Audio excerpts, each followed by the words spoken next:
السلام علیکم ورحمۃ اللہ وبرکاتہ۔ میرے پیارے چمکتے ستاروں، کیا حال ہے آپ کے؟ میری دل سے دعا ہے کہ اللہ سبحانہ و تعالیٰ آپ کے علم میں اضافہ کرے اور آپ کی نیکیوں میں اضافہ کرے، اور اللہ سبحانہ و تعالیٰ آپ کو متقین کا امام بنائے، نیک لوگوں کا امام بنائے، اور اللہ سبحانہ و تعالیٰ آپ کو ایک ایسی زندگی دے جس میں آپ کے پاس بہت مضبوط ایمان ہو، اور اللہ سبحانہ و تعالیٰ آپ کے ذریعے بہت سے لوگوں کو یہ توفیق دے کہ وہ اپنے رب کے قریب ہو جائیں، آمین۔ میرے پیارے بچوں، ہم 25ویں سپارے پر پہنچ گئے ہیں، اور آج ہم نے سورہ شورا کی آیا نمبر 27 لی ہے۔ بہت ہی مزیدار، بہت ہی ضروری پیغام ہے اس کے بیچ میں ہمارے لیے۔ چلیں پہلے آیت کو سنتے ہیں اور اس کے بعد انشاءاللہ اس کے بارے میں بات کریں گے۔ رب اشرح لی صدری ویسر لی امری واحلل عقدۃ من لسانی یفقہوا قولی ربنا زدنا علما، آمین۔ اعوذ باللہ من الشیطان الرجیم، بسم اللہ الرحمن الرحیم۔ وَلَوْ بَسَطَ اللَّهُ الرِّزْقَ لِعِبَادِهِ لَبَغَوْا فِي الْأَرْضِ وَلَكِن يُنَزِّلُ بِقَدَرٍ مَّا يَشَاءُ إِنَّهُ بِعِبَادِهِ خَبِيرٌ بَصِيرٌ۔ اس آیت کا مطلب ہے، اور اگر اللہ سبحانہ و تعالیٰ اپنے تمام بندوں کے لیے روزی کشادہ فرما دیتے تو وہ ضرور زمین میں سرکشی کرنے لگتے، لیکن وہ ضروریات کے اندازے کے ساتھ جتنی چاہتا ہے اتارتا ہے۔ بے شک اللہ سبحانہ و تعالیٰ اپنے بندوں کی ضرورتوں سے واقف ہے اور خوب دیکھنے والا ہے۔ پیارے بچوں، ایک بات ہم یہ سمجھ لیں کہ یہ جس دنیا میں ہم ہیں نا، یہ امتحان کی جگہ ہے، جہاں ہم نے بہترین طریقے سے امتحان میں کامیاب ہونے کی کوشش کرنی ہے۔ دنیا کے امتحان جو ہوتے ہیں نا، آپ کتاب سے جواب نہیں دیکھ سکتے، وہ آپ سے ساری بکس لے لیتے ہیں، ہے نا؟ مگر اللہ سبحانہ و تعالیٰ کا جو امتحان ہے وہ اس طرح آسان ہے کہ جب بھی کوئی سوال مشکل لگے آپ کو کتاب کھولنے کی اجازت ہے۔ جی ہاں، یہ اوپن بک ٹیسٹ ہے، ہر کوئی کسی بھی وقت کتاب کھول کر جواب دیکھ سکتا ہے۔ اور آپ کو پتہ ہے وہ کون سی کتاب ہے جس میں ہماری زندگی کے ہر سوال، ہر امتحان کا جواب اور مدد موجود ہے؟ جی ہاں، وہ قرآن ہے۔ اس زندگی کے امتحان کے بعد، یعنی جب بندہ بھرپور کوشش کر لے اور سچی اللہ تعالیٰ کے لیے نیت کرے، تو جب وہ اللہ سبحانہ و تعالیٰ کے پاس واپس جائے گا تو اسے انعام میں جنت ملے گی، جہاں کوئی امتحان نہیں، کوئی کام نہیں، کوئی ذمہ داری نہیں ہے۔ سبحان اللہ۔ دوسری بات جو ہم نے سمجھنی ہے وہ یہ کہ اب ہم اس امتحان میں آ گئے ہیں۔ ہم ہر وقت یہ واویلا نہیں مچا سکتے، رو نہیں سکتے کہ ہمیں اس امتحان میں کیوں ڈالا ہے۔ دیکھیں میرے پیارے بچوں، جب آپ نے اس دنیا میں ترقی کرنی ہوتی ہے نا، اگلی کلاس میں جانے کے لیے، اگر آپ کا فوکس ہے کہ آپ نے ڈاکٹر بننا ہے، انجینئر بننا ہے، ریسرچر بننا ہے، اسکالر بننا ہے، ایسٹروناٹ بننا ہے، کچھ بھی بڑا آدمی بننے کے لیے آپ کو امتحان دینے پڑتے ہیں کہ نہیں؟ اور وہاں امتحان کے کمرے میں کھڑے ہو کر آپ یہ تو نہیں کہتے کہ میں یہاں کیوں، نہیں، بلکہ آپ جلدی ایک مقرر وقت جو آپ کو دیا گیا ہوتا ہے اس میں بہترین لکھائی اور سوالوں کے اچھے جواب لکھتے ہیں، وقت بالکل ضائع نہیں کرتے، حتیٰ کہ ادھر ادھر بھی نہیں دیکھتے کہ کچھ سوال ہم سے مس نہ ہو جائیں اور ہم فیل نہ ہو جائیں۔ اسی طرح میرے پیارے بچوں، یہ دنیا کی زندگی جو ہے نا، اللہ تعالیٰ نے ایک بہت ہی دلچسپ امتحان کے طور پر دی ہے۔ ہم فوکس ہو کر جو حالات ہماری زندگی میں آتے ہیں اس میں ہم پاس ہونے کی کوشش کرتے ہیں، اور بس یہ کہ ہم نے فضول میں وقت ضائع نہیں کرنا۔ ہمیں اللہ تعالیٰ پر مکمل یقین ہے کہ وہ ہمیں صرف وہی سوال دے گا ہماری زندگی میں جس میں ہم پاس ہو سکتے ہیں۔ اللہ تعالیٰ کو ہماری صلاحیت کا پتہ ہے۔ اللہ تعالیٰ نے فرمایا ایک جگہ پہ قرآن میں، لا یکلف اللہ نفسا الا وسعها، اللہ سبحانہ و تعالیٰ کسی پر وہ بوجھ نہیں ڈالتے جس کی اس میں ہمت نہ ہو۔ اچھا، اب آیت کی طرف آتے ہیں۔ اللہ تعالیٰ نے کہا ہے کہ اگر اللہ تعالیٰ سارے لوگوں کو ڈھیر رزق دے دیتا تو وہ زمین میں فساد مچا دیتے، بغاوت کر دیتے۔ لہٰذا اللہ سبحانہ و تعالیٰ نے اندازہ مقرر کیا ہے کہ کس کو کتنا ملنا چاہیے۔ اللہ تعالیٰ بندوں کو خوب جانتا ہے اور اللہ تعالیٰ دیکھتا ہے اپنے بندوں کو۔ یہ ایک بہت ہی خوبصورت کانسیپٹ ہے اللہ سبحانہ و تعالیٰ کی حکمت کے بارے میں. اگر ہمیں یہ پتہ چل جائے تو ہم ہر وقت مطمئن رہیں اور خوش رہیں. ذرا تھوڑی دیر کے لیے سوچیں، اگر سارے لوگ اس دنیا کے ایک جیسے امیر ہو جاتے بادشاہوں کی طرح تو کوئی بھی ایک دوسرے کا کوئی کام نہ کرتا. بالکل صحیح بات ہے. ہر کوئی کہتا ہم تو اتنے امیر ہیں، ہمیں کسی کی ضرورت ہی نہیں. تو پھر جوتے کون بناتا، درزی کون بنتا، فیکٹری میں کون کام کرتا، باورچی کون بنتا، نان بائی کون بنتا، اور دکانیں کون چلاتا؟ کسی کو کسی کی ضرورت ہی نہ ہوتی تو پھر زندگی تو آگے نہیں نہ بڑھ سکتی تھی. لہٰذا اللہ سبحانہ و تعالیٰ نے رزق کو بانٹا ہے.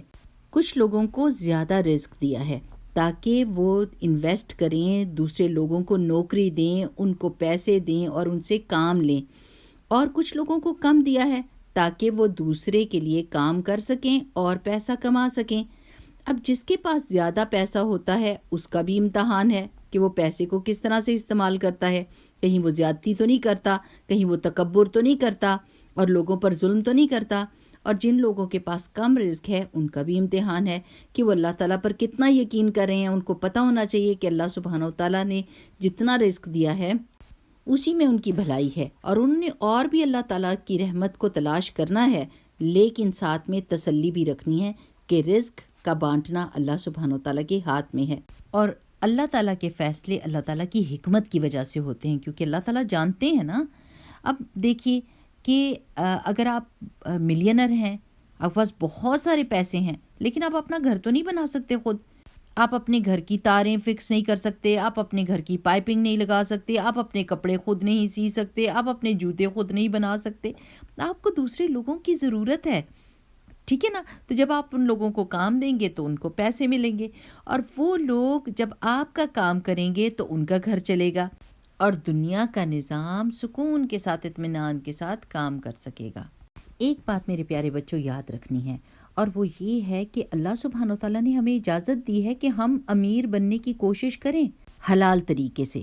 ایک دفعہ رسول اللہ صلی اللہ علیہ وسلم نے فرمایا تھا، اور میں آپ کو اپنے الفاظ میں بتا رہی ہوں، کہ زیادہ دولت ایک مومن کے متقی کے ہاتھ میں کتنی پیاری چیز ہے، کیونکہ آپ کتنی ساری نیکیاں دولت کے ذریعے سے کر سکتے ہیں.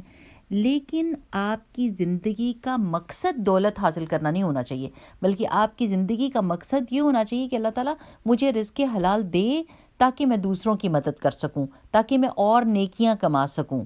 اب میرا آپ سے سوال ہے کہ آپ یہ جاننا چاہتے ہیں کہ رزق میں برکت کیسے ہوتی ہے؟ میں آپ کو بتاؤں گی. ایک تو یہ کہ اللہ سبحانہ و تعالیٰ پر پکا ایمان رکھنا کہ اللہ تعالیٰ مجھے سب کچھ دے سکتا ہے. دوسرا، اللہ سبحانہ و تعالیٰ سے ڈرنا کہ کہیں میں تکبر والا بندہ نہ بن جاؤں. اور تیسری چیز، بار بار استغفار کرنا، بہت زیادہ اللہ تعالیٰ سے معافی مانگتے رہنا. اور چوتھی چیز، لوگوں کے ساتھ اپنے مال کو، اپنی دولت کو شیئر کرنا. جس وقت آپ بخیل ہوئے نا اور آپ نے اپنی دولت کو سنبھالنے کی کوشش کی اور لوگوں سے بچا کر رکھا، اسی وقت دولت کم ہو جاتی ہے. اور جس وقت آپ لوگوں کو دینے کی سوچتے ہیں اور لوگوں کی مدد کرنے کی سوچتے ہیں، اللہ سبحانہ و تعالیٰ آپ کے رزق میں اضافہ کر دیتا ہے. قرآن پاک میں ایک سخی بندے کی اور اس کے بچوں کی، اس کے بیٹوں کی کہانی ہے کہ وہ بندہ جو تھا وہ بہت ہی لوگوں کے ساتھ نیکیاں کیا کرتا تھا اور اپنے باغوں کے پھلوں کو لوگوں میں بانٹا کرتا تھا جس دن پھل کٹنے کا دن ہوتا تھا. جب وہ آدمی فوت ہو گیا تو اس کے بیٹوں نے کہا کہ وہ بخیل ہو گئے اور انہوں نے کہا کہ ہم اب کسی کو کچھ بھی نہیں دینے والے اور ان غریبوں کا کوئی بھی حصہ ہمارے مال میں نہیں ہے، اور ہم چپکے سے جائیں گے اور اپنے پھل سارے اتاریں گے درختوں سے اور بیچ کے امیر ہو جائیں گے. اسی دن کیا ہوا، بہت زیادہ طوفان آیا اور ان کے سارے باغ کے پھل تباہ اور برباد ہو گئے. انہوں نے فوراً اللہ تعالیٰ سے توبہ کی اور یہ مان لیا کہ ان کی نیت غلط تھی. ٹھیک ہے میرے پیارے بچوں، اب میں آپ سے یہ کہتی ہوں کہ آپ جائیں دنیا میں اپنے حلال رزق کو کمانے کی کوشش کریں. اللہ سبحانہ تعالیٰ آپ کو سب سے زیادہ امیر، سب سے زیادہ بہترین اور ایماندار تجارت کرنے والے لوگوں میں سے کرے. اللہ سبحانہ تعالیٰ آپ کو توفیق دے کہ آپ دوسروں کی مدد کریں اور دوسروں کے ساتھ اپنی دولت کو شیئر کریں جو ضرورت مند لوگ ہیں، اور ثابت کر دیں کہ آپ دولت کو اچھی طرح سے سنبھال سکتے ہیں اور عاجز رہتے ہوئے اور دوسروں کی مدد کرتے ہوئے۔ اللہ سبحانہ وتعالیٰ آپ کو بہت ساری برکتوں سے نوازے، آمین۔ اور وہ لوگ جو بہت زیادہ کوشش کرنے کے باوجود بھی امیر نہیں ہو سکتے، ان کو یہ تسلی رکھنی چاہیے اور قناعت کرنی چاہیے کہ اللہ سبحانہ وتعالیٰ جو بہترین ہے ہمارے لیے وہ اللہ تعالیٰ ہمیں دے رہا ہے، اور کوشش نہیں چھوڑنی، کوشش کرتے ہی رہنا ہے۔ اور اب میں آپ کو بہت ہی پیاری دعا سکھاؤں گی جو بہت ہی اچھی ہے ہر چیز کے لیے، اور وہ ہے اللہم ابسط علینا من برکاتک ورحمتک وفضلک ورزقک۔ او اللہ سبحانہ و تعالیٰ ہمارے بڑھا دے ہمارے اوپر اپنی برکتوں کو، رحمتوں کو، اپنے فضل کو اور اپنے رزق کو۔ چلیں یاد کرتے ہیں، اللہم ابسط علینا من برکاتک ورحمتک وفضلک ورزقک۔ اللہم ابسط علینا من برکاتک ورحمتک وفضلک ورزقک۔ اللہم ابسط علینا من برکاتک ورحمتک وفضلک ورزقک۔ بہت ہی پیاری دعا ہے۔ انشاءاللہ اللہ سبحانہ وتعالیٰ آپ سب کو کامیاب انسان بنائے دنیا اور آخرت میں۔ آپ دنیا میں بھی لوگوں کے ساتھ بھلائی کریں کھلے طریقے سے، اور اللہ تعالیٰ آخرت میں بھی آپ کو عزت والے لوگوں میں سے کرے، آمین آمین آمین۔ بارک اللہ فیکم، سبحانک اللہم و بحمدک، نشہد ان لا الہ الا انت، نستغفرک و نتوب الیک۔ السلام علیکم ورحمۃ اللہ وبرکاتہ۔